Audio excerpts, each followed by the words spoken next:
ஐந்து கரத்தோனை போற்றி, ஆணை முகத்தானை போற்றி, மூஷிக வாகனனை போற்றி, மூலப்பரம்பொருளை போற்றி, சித்தி புத்தி விநாயக பெருமானை போற்றி. குருவே சரணம்.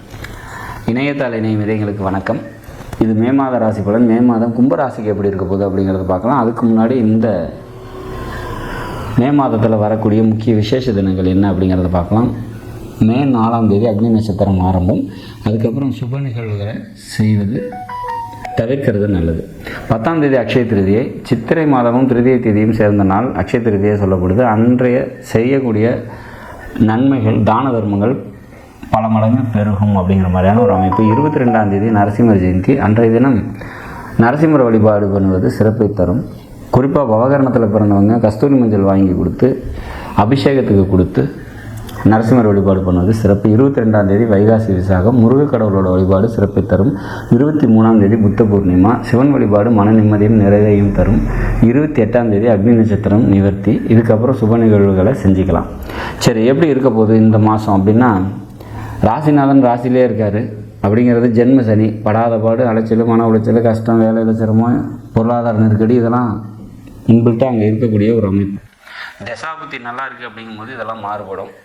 தசாபுத்தி சரியில்லை உங்களோட சார்ட்டில், அதாவது ஜன்மகால ஜாதகத்தில் சரியில்லைங்கும்போது கூடுதல் சிரமம் தரும். ஆனால் அந்த சிரமத்தெல்லாம் சமாளிக்கக்கூடிய ஒரு சக்தி இந்த மாதத்தில் கிடைக்கும். ஏன் எப்படி அப்படின்னா, 2ஆம் வீட்டின் அதிபதி பரிவர்த்தனை ஆகி திரும்ப மீனத்துக்கே வராது. இது ஒரு சிறப்பு. 3ஆம் வீட்டுக்கு போய் இருக்கிற நட்பு வீட்டில் இருக்கிற குரு பகவான் செவ்வாய் கூட பரிவர்த்தனை ஆகி 2ல் வராங்க. அப்போ பொருளாதாரம் நல்லாயிருக்கும், குடும்பத்தில் மனமகிழ்ச்சி ஏற்படும், தன்னம்பிக்கையும் தைரியமும் அதிகரிக்கும், பேச்சில் உத்வேகம் கூடும், மன நிறைவான நல்லதொரு மாதமாக இந்த மாதம் இருக்கும். பழைய சுச்சுவேஷன்ஸ்லாம் இருந்த கடுமையான சூழ்நிலைகள்லாம் அதோட தாக்கமும் வீரியமும் கம்மியாகி மனநிறைவு அதிகரிக்கக்கூடிய ஒரு மாதம் அப்படின்னு சொல்லுவாங்க. இளைய சகோதரர்களால் நன்மைகள் ஏற்படக்கூடிய ஒரு மாதம். அவங்களோட ஃபஸ்ட்டு கருத்து வேறுபாடு ஏற்பட்டு அதன் மூலம் நன்மைகள் ஏற்படும் அப்படின்றத நம்ம உறுதியாக சொல்லலாம். ராசிக்கு 4ஆம் அதிபதி மற்றும் இன்னொரு பாக்கியாதிபதினு சொல்லக்கூடிய சுக்கிர பகவான் செவ்வாய் அப்படின்னு சொல்லக்கூடிய மேச ராசியில், அதாவது செவ்வாயின் வீடான மேச ராசியில் இருந்து அவரோட பாக்கியஸ்தானத்தை பார்க்குறாரு. இது சிறப்பான ஒரு அமைப்பு. தந்தையாரால் அனுகூலம் ஏற்படும் அப்படிங்கிற மாதிரியான ஒரு சுச்சுவேஷன்ஸ்.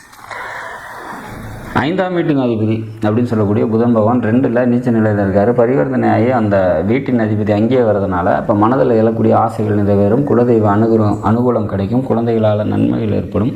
மொத்தத்தில் இந்த மாதம் நல்லதொரு மாதமாக நிச்சயமாக இருக்கும். மனைவினால் நன்மைகள் ஏற்படும், நண்பர்களால் நன்மைகள் ஏற்படும், கூட்டு தொழில் செஞ்சுருக்கணும், தொழிலில் முன்னேற்றமான ஒரு சுச்சுவேஷன்ஸ் க்ரியேட் ஆகும் அப்படிங்கிறத நம்ம உறுதியாக சொல்லலாம். பாக்கியாதிபதி பாக்கியஸ்தானத்தை பார்க்குறது சிறப்பு.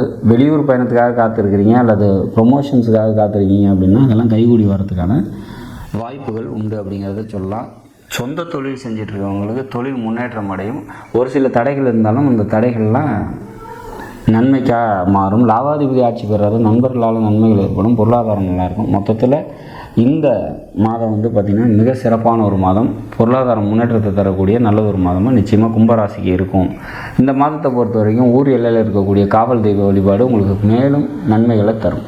நாடும் நாட்டு மக்களும் நலமுடன் வாழ நவகிரகங்களை வேண்டி அமைகிறேன். நன்றி, வணக்கம்.